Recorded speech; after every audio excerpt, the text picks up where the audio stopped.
Denizler dağları, gezdim çöl bağları, görmedim seni aleyni.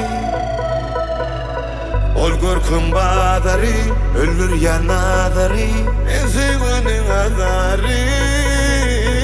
Gözlerine kurban, aman ey aman ey. Kaşlarına kurban, aman ey aman ey. Gözlerine kurban, aman ey aman.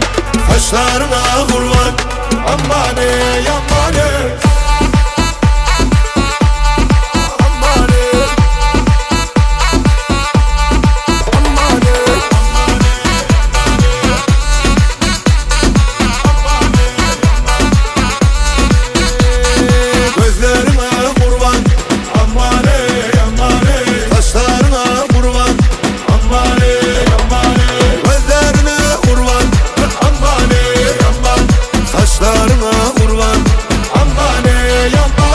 Senin kovan derdim almak bana ansat yaşamak Leyla.